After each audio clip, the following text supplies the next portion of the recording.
Hoje estamos neste episódio do Fora de Escritório e fomos muito bem recebidos aqui na Quinta do Amparo. Viemos para Leiria para falar sobre a intermediação de crédito. E nada melhor do que o fazermos com alguém que vive a profissão e sabe de todos os desafios, todos os conceitos e de tudo aquilo que é necessário para exercer tão bem esta prestação de serviços que é fundamental na vida do consumidor. Sejam muito bem-vindos a este episódio sobre intermediários de crédito e connosco, hoje, Marta Carvalho. Contratar um crédito de habitação ou outro crédito é mais do que assinar um contrato. É um contrato para a vida, é um encargo que não se pode tornar um risco a longo prazo. É a concretização de um sonho que tem que ser estruturado, acompanhado por um profissional, planeado e tomar uma decisão em consciência e de forma clara. Olá Marta, muito obrigada. Isto hoje é um encontro de Marta. Obrigada por teres aceito o convite de estares aqui connosco e nos ajudares, no fundo, a desmistificar o intermediário de crédito. Se calhar começamos mesmo por aí. Quem é que é o intermediário de crédito? Olá Marta, sim, realmente obrigada pelo convite e vamos tentar aqui dar umas luzes para quem nos vai ouvir do que é realmente o intermediário de crédito. O intermediário de crédito, mais do que um profissional, será sempre um aliado das famílias. Nós estamos em parceria com as famílias, para além de estarmos em parceria também com os bancos, como é óbvio, naturalmente. Mas o nosso maior parceiro será os clientes particulares e ajudar as famílias. Segundo normas do Banco de Portugal, é um serviço que tem que ser gratuito para todos os particulares. Temos regras a cumprir e que os bancos também têm que cumprir. O intermediário de crédito irá sempre fazer uma primeira abordagem com as famílias em que vamos conhecer o histórico da família, quer de rendimentos, quer de orçamento familiar, agregados familiares, encargos que já existam e tentar montar o cenário financeiro daquela família e tentar atribuir-lhes um crédito bom. Porque há o crédito bom e poderá haver o crédito mau. Sim. O crédito bom é aquele que é acompanhado e estruturado realmente por um profissional. Feito à medida. Feito à medida daquela família. Ainda acontece muita comparação entre famílias, em que se o meu vizinho conseguiu, eu também vou conseguir, e isso pode não ser real. Sim. Porque o meu cenário familiar pode ser muito diferente do cenário familiar do meu vizinho. E então, um profissional como um intermediário de crédito que vai montar esse processo para aquela família, vai levá-los a uma consciência melhor e à realização de um crédito também mais viável, mais positivo e que não os vai colocar em risco no futuro. Dizer-vos que temos normas, como é óbvio, de taxas de esforço, a idade dos proponentes, idades máximas, as taxas de esforço, que realmente será o mais difícil. Claro. E depois também a qualificação a nível de histórico financeiro. Uma das coisas importantes e que as pessoas também não dão muito valor, aos extratos bancários, por exemplo. Sim. É aí que nós conseguimos perceber se é uma família equilibrada. Não para perceber onde vão jantar, mas conseguimos perceber se não existem contas desviadas, contas já com valores negativos. Se aquela família já é uma família desequilibrada financeiramente, colocar-lhes um encargo de um crédito de habitação, por exemplo, poderá ser caótico. Então fazemos o trabalho inverso. Vamos programar, vamos planear, vamos equilibrar as finanças, vamos equilibrar o orçamento familiar e depois então sim, vamos recorrer a um crédito bancário depois de fazermos essa análise dessa família e perceber em que podemos ajudar. Tocaste em pontos que na minha perspectiva são muito importantes e desde logo eu vou começar por aquele que me pareceu se calhar menos óbvio, certo. Que é, sendo um serviço gratuito, porque eu tenho conhecimento de intermediários de crédito que também cobram pela prestação do serviço. E eu queria tentar aqui perceber, quando me falas que existe a possibilidade de haver a concessão de crédito por vosso intermédio, no fundo, certo, mas gratuitamente, qual é a receptividade do consumidor nesse cenário?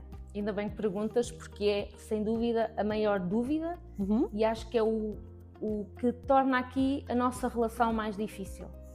As pessoas estão um pouco descrentes ou até desconfiadas da profissão, acham que nós não os vamos ajudar assim tanto, acham que ir diretamente ao banco será mais vantajoso porque ainda há uma desconfiança na profissão por falta de informação. O facto de ser gratuito é uma norma e uma regra obrigatória pelo Banco de Portugal. É proibidíssimo. Ou seja, vocês são fiscalizados, entre Nós aspas. somos fiscalizados, vinculados, auditados.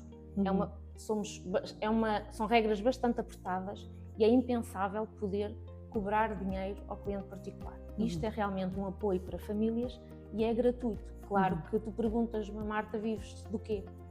Por exemplo? Eu também pago as minhas contas, também pago os meus créditos. Sim. Por isso eu também tenho que ganhar dinheiro. Mas é isso mesmo, nós somos parceiros dos bancos, prestamos um serviço ao banco e ao cliente particular. Sim. Eu levo o cliente particular para o banco, depois de uma grande análise e de perceber qual o melhor banco para aquele cliente, chegamos à fase de escritura. Se eu levei um cliente para o banco, eu contribuí para a carteira de clientes daquele banco, eu aumentei o volume de negócio daquele banco, aquele banco vai-me comissionar pelo meu trabalho e por aquele cliente. Portanto, acabas por receber na mesma, mas diretamente da fonte. Banco. Não há aqui nenhum mistério, nem há os clientes a ficarem prejudicados, muito pelo contrário, o volume de negócio. Porque há um bocadinho de preconceito, não é? Que é gratuito, não é um bom trabalho. Não, vocês mas vão receber no fim. É gratuito e tem um valor enorme. Claro. Que nós estamos a entregar às famílias, porque no fundo estamos a fazer crédito bom e acompanhado, que é o essencial, e gratuito a família. Mas é normal, se me estão a dar é porque não é bom. As pessoas não... Há aqui esta crença do não, ninguém trabalha de borla, ninguém dá nada a ninguém. Exatamente. E então vem daqui esta desconfiança. Mas também digo sempre, olhar para profissionais, somos muitos já no mercado e ainda bem, fazer um estudo de mercado, perceber com quem é que se identificam, falar com a pessoa e então aí também tomar uma decisão mais tranquila de com quem é que eu quero trabalhar. Mas sim, este serviço é gratuito e é de grande valor para todas as famílias.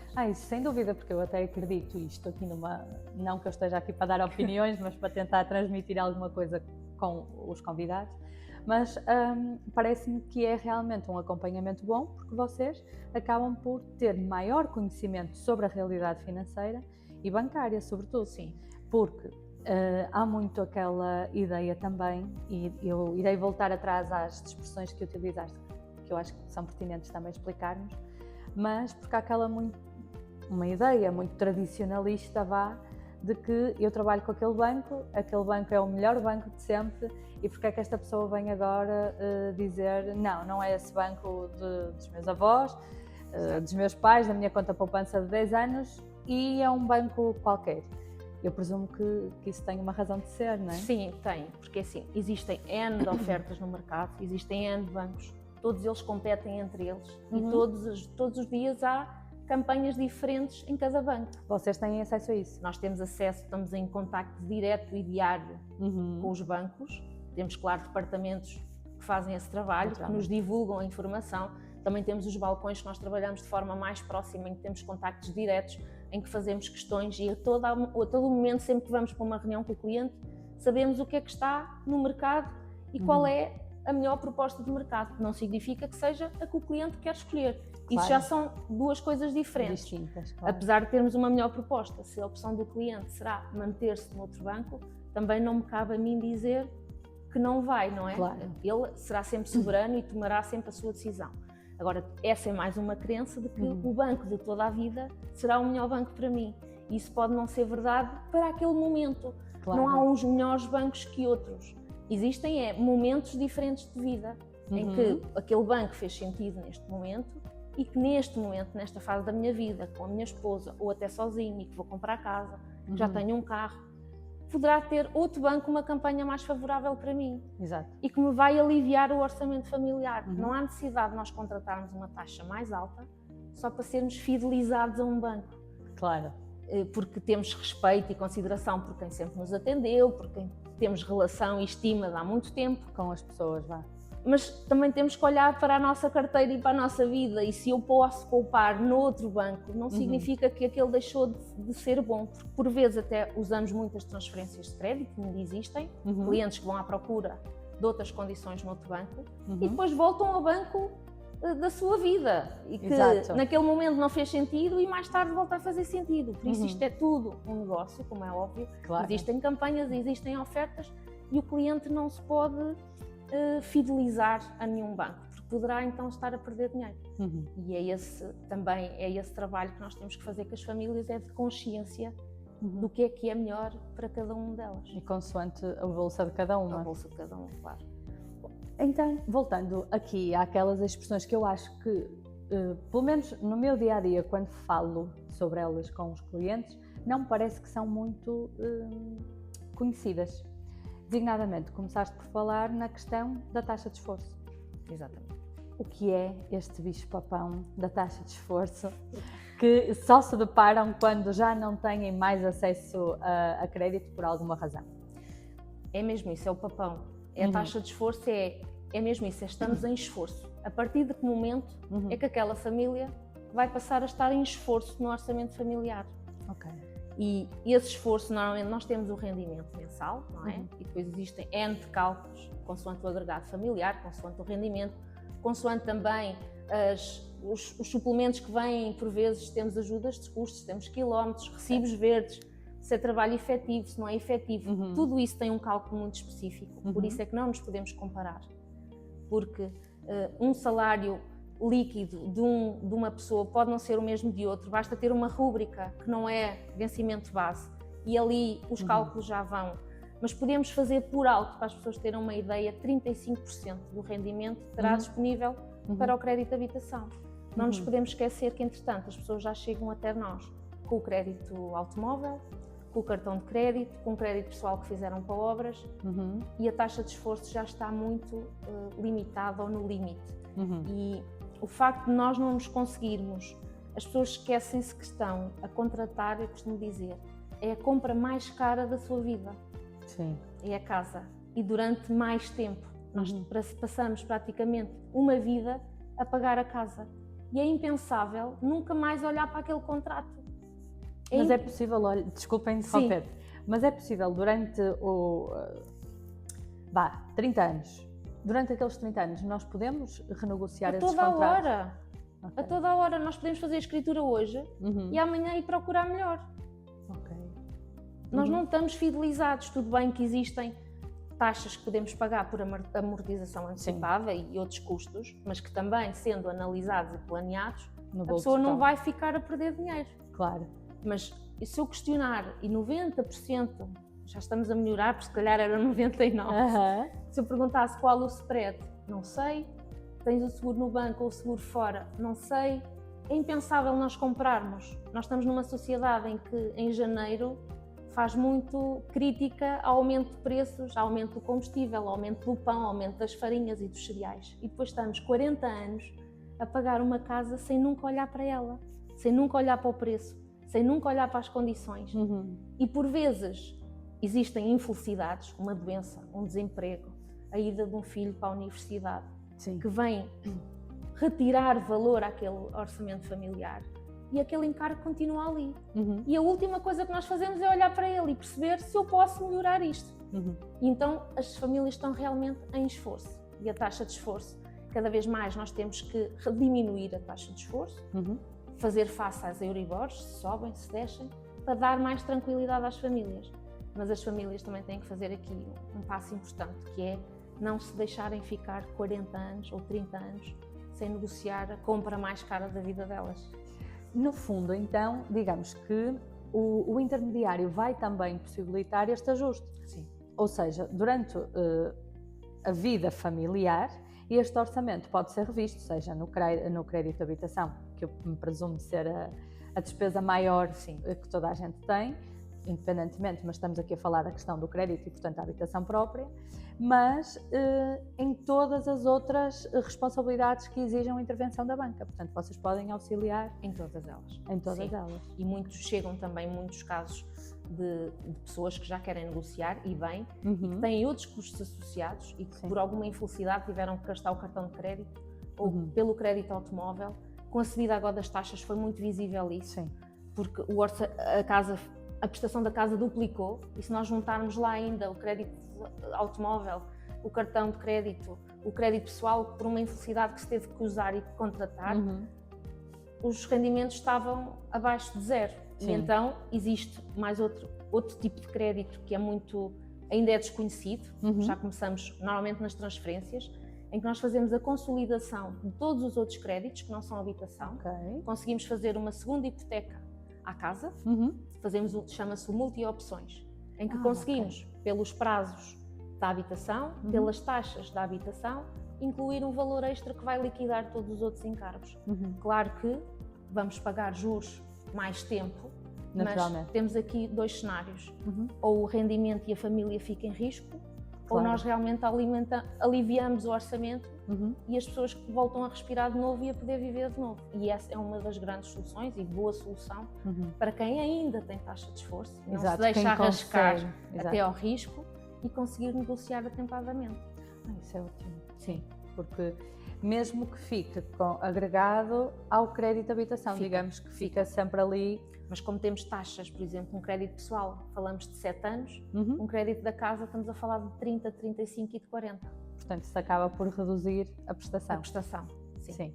E é uma das formas que as pessoas podem também reduzir as responsabilidades. E aliviar encargos. Isso é excelente. Agora, voltando aqui também atrás um bocadinho, falaste que as pessoas não sabem o que são taxas, não sabem o que são spreads, não sabem, nós caímos aqui no campo um bocado da literacia financeira. Certo. Não vamos, aliás, felizmente até estamos numa escola, mas isso não é lecionar. Quais são os erros mais comuns, além desta comparação com o vizinho também, que eu acho que... Quais são os erros mais comuns ou então os parâmetros que vocês mais consideram neste primeiro contacto com o cliente? Primeiro passo de todos e o parâmetro principal, que é fazer a análise de viabilidade antes de procurar uma casa ou antes até de comprar um carro. Sim. Ou seja, percebermos que viabilidade financeira tem aquela família, que histórico financeiro tem aquela família e que capacidade financeira para se financiar tem aquela família. Mas eu quero um Maserati. Eu quero comprar um Maserati. Exatamente. Eu quero ir lá. E, já tens 2 casas. Já selecionei, já reservei o carro. Nem deve ser possível, não é? Reservar, mas pronto, não interessa. Mas eu quero aquele carro. Pronto, e essa é a questão. Eu quero aquela casa. E eu já vi aquela casa e até já assinei um CPCV daquela casa. Exato. E agora quero o crédito. E quando chegam até nós, e agora não é possível o crédito. Estamos aqui a alimentar um sonho daquela casa, porque depois as pessoas apaixonam-se por aquela casa. Já fazem ideia. A ideia de me ver a viver ali e não vai ser possível. Então, ponto-chave, seja procurar um profissional, como é óbvio, porque abrangemos mais leques. A pessoa, em vez de ter uma proposta, vai ter várias propostas e pode comparar, e então fica com uma ideia do mercado. Sim. Mas não querendo procurar um profissional falando contra mim, não é? E querendo ir diretamente ao banco, tem que ir antes de procurar a casa. Eu, segundo o meu histórico, segundo os meus documentos, segundo os meus rendimentos, o que é que consigo financiar? Mas isso é uma atitude prudente. E que a maioria das pessoas não tem, não é? Raramente tem. E então, depois aqui andamos a atropelar-se uns aos outros. Por vezes não é possível. Sim. E outras vezes, quando é possível, ficam se calhar com taxas de esforço muito apertadas e que vão ser perigosas ali à frente. Não hoje, mas lá mais à frente poderão ser. E então, aconselho para todos, seja para negociar, seja para comprar a casa de férias, seja para o que for. Começávamos por aí. Começar, o que é que eu posso financiar? Então posso financiar X, eu vou-me focar em Y, em X também, vou ver, porque até posso financiar, imaginemos, pondo valores aqui na mesa, tenho capacidade para financiar 250 ou 300 mil e vou comprar uma grande casa. Mas aquela prestação pode não me interessar, eu posso ter na minha cabeça que eu sei quanto é que ganho, mas não quero pagar mais do que X na minha prestação. Então já sei que aquela casa, aquele valor é impensável, então quero para baixo. Então vou procurar uma de 200 ou uma de 180, difícil. São difíceis de encontrar, são raras. Sim. Esse é outro, por isso é que também é importante a análise financeira, vamos limitar a pesquisa. Eu sei que posso gastar X, então eu não vou procurar mais do que isto, vou filtrar no motor de busca e vou pesquisar só naquele meu limite. Sim. Vou limitar, mas se calhar também com mais sucesso de encontrar, porque não me vou focar no impossível. E lá está, porque eu, com o máximo respeito de todas as pessoas, mas eu acredito que há determinados profissionais bons e maus em todas as áreas. E muitas das vezes, ok, tudo bem, vamos partir para a reserva, vamos sinalizar, vamos isto, vamos aquilo. E acaba por se criar esta ideia e a pessoa levar-se ao limite, exatamente como acabaste de dizer. Mas, quando nós tomamos esta atitude preventiva, acabamos por viver dentro de uma realidade e não sair dela, que isto vai também repercutir em toda a esfera particular. Toda a vida. Não é? Porque há muita gente que, porque fulano tem, se aquele conseguiu eu também quero e etc. E então vai um bocadinho acima da sua realidade, sai dos parâmetros. E é isso que é, porque existe a ansiedade de ter. Eu estou a um passo de ter a minha casa. Sim. Eu sonhei a vida toda com a minha casa. Se calhar nem foi com aquela, mas está tudo bem. Estou a um passo, exato. Estou a um passo de ter a minha casa. E existe aqui a ansiedade de ter. Então acabo por cair nos erros de não comparar propostas, porque já havia ter sido ontem. Sim. Não ver o que estou a contratar, não ver o que é que eu estou a contratar porque a casa vai fugir. Depois temos a pressão também de quem vende ou assina hoje. Ou então há aqui muita gente para querer ver, então eu vou assinar, vou fazer tudo. Por isso, quando eu tenho o pensamento de que para o ano ou para o outro eu estou a pensar ou acho que tenho condições de comprar casa, podemos fazer as coisas com mais calma. Eu tenho clientes que fazem uma análise de viabilidade hoje e estão a comprar casa só daqui a 6 meses ou a 7, mas sabem com o que é que contam. Claro. Agora, se eu encontrar a casa hoje e querer contratar um crédito hoje, vai dar asneira. No fundo é preparar o caminho, não é? Acho que... Porque nós quando mudamos de telecomunicações vamos ver todas.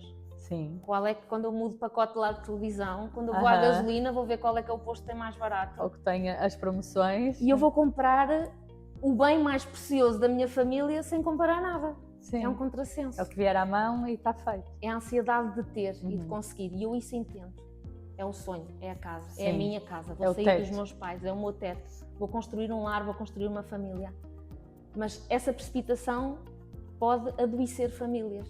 Sim. Mais tarde. Pode se tornar uma doença, exatamente. Sim, porque casa que não é, onde não há pão, todos ralham e nem têm razão. Sim.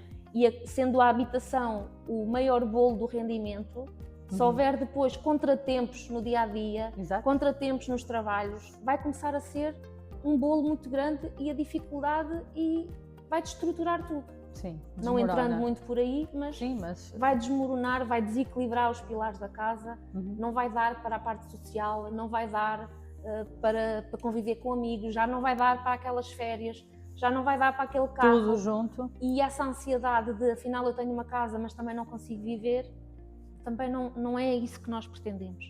Por isso acho que o trabalho é de sermos prudentes e procurar realmente soluções e contratar com forma clara, consciente e de saber o que é que eu estou a contratar. Disseste-nos também que existem outras... e há aqui um dos aspectos que referiste que me chamou bastante a atenção, que é a dos extratos bancários, que também é outra coisa que vocês exigem. Portanto, estamos a falar de uma série de documentos, mas especificaste essa e isso evidencia também, ou eu percebi deste aspecto, que mostra a desestruturação. Qual é o objetivo de mostrarmos os extratos então? Pronto, porque as pessoas é o documento com mais dificuldade de ser enviado. Precisamente. Porque acham que nós vamos olhar para onde gasta o dinheiro. Controlo. Exato, vão controlar, vou ver se vou a restaurantes, vou ver se vou... Muito pelo contrário, há uma análise a primeira análise que é feita é confrontar realmente os rendimentos que as pessoas recebem, porque também existe documentação falsa e também existe documentação falsa que nos aparece e nós temos que fazer uma certa confrontação de documentação, perceber se a entidade patronal do qual nós temos um recibo se coincide com datas e com valores que caem em extratos, bem como se já existem outros créditos, que entidades têm esses créditos e se os pagamentos a esses créditos são feitos de forma atempada. Se não existem juros de alguma prestação também que ficou para trás e que reflete ali num extrato, por isso é que nós pedimos 3, por vezes chegamos a pedir 4 e 5 e 6, precisamos haver ali um histórico. Depois chamar a atenção também dos jogos da moda, betclicks, apostas online, casinos, são fatores de risco. Tudo o que seja mostrado em extrato bancário desse tipo de jogos, o banco já não vai financiar, é um cliente de risco, é uma adição. É o Totoloto, é o Euromilhões, é só um jogo, pode ser uma adição e é classificado como risco. Ou seja, temos que ter, e isso é muito por esse equilíbrio que nós percebemos, o que se recebe, o que se gasta, se eu não gasto mais do que o que recebo, se as contas não estão a negativo, porque se eu já vou financiar um cliente que já tem as contas desequilibradas, não os estou a ajudar. Imenso, claro. Vamos ter um cliente de risco e os bancos também não querem clientes de risco, querem clientes equilibrados. Daí, quando existem clientes de risco, o que nós tentamos fazer é ajudar a equilibrar, aconselhar de forma a que as finanças fiquem equilibradas, para depois então estarem prontos para a contratação de um crédito. Até para a consciencialização, não é? Certo, sim. Agora, que já falamos, eu penso que são dois aspectos muito importantes, mas se me estiver a falhar algum, por favor, menciona. Mas estamos a falar também da casa e do crédito de habitação. Há ou não há agora uma maior procura na contratação de crédito perante o mercado imobiliário, como ele se apresenta, com esta fuga de oportunidades, com os investidores, com a possibilidade dos jovens também terem este financiamento?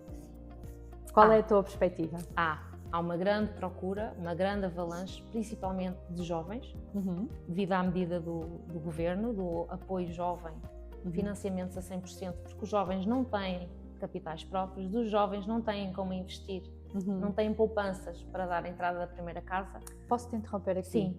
Mas nós estamos a falar, por exemplo, no crédito de habitação. Ele nunca é financiado a 100%, isto é uma novidade. É uma novidade. E há a possibilidade de ser financiado o remanescente ou não?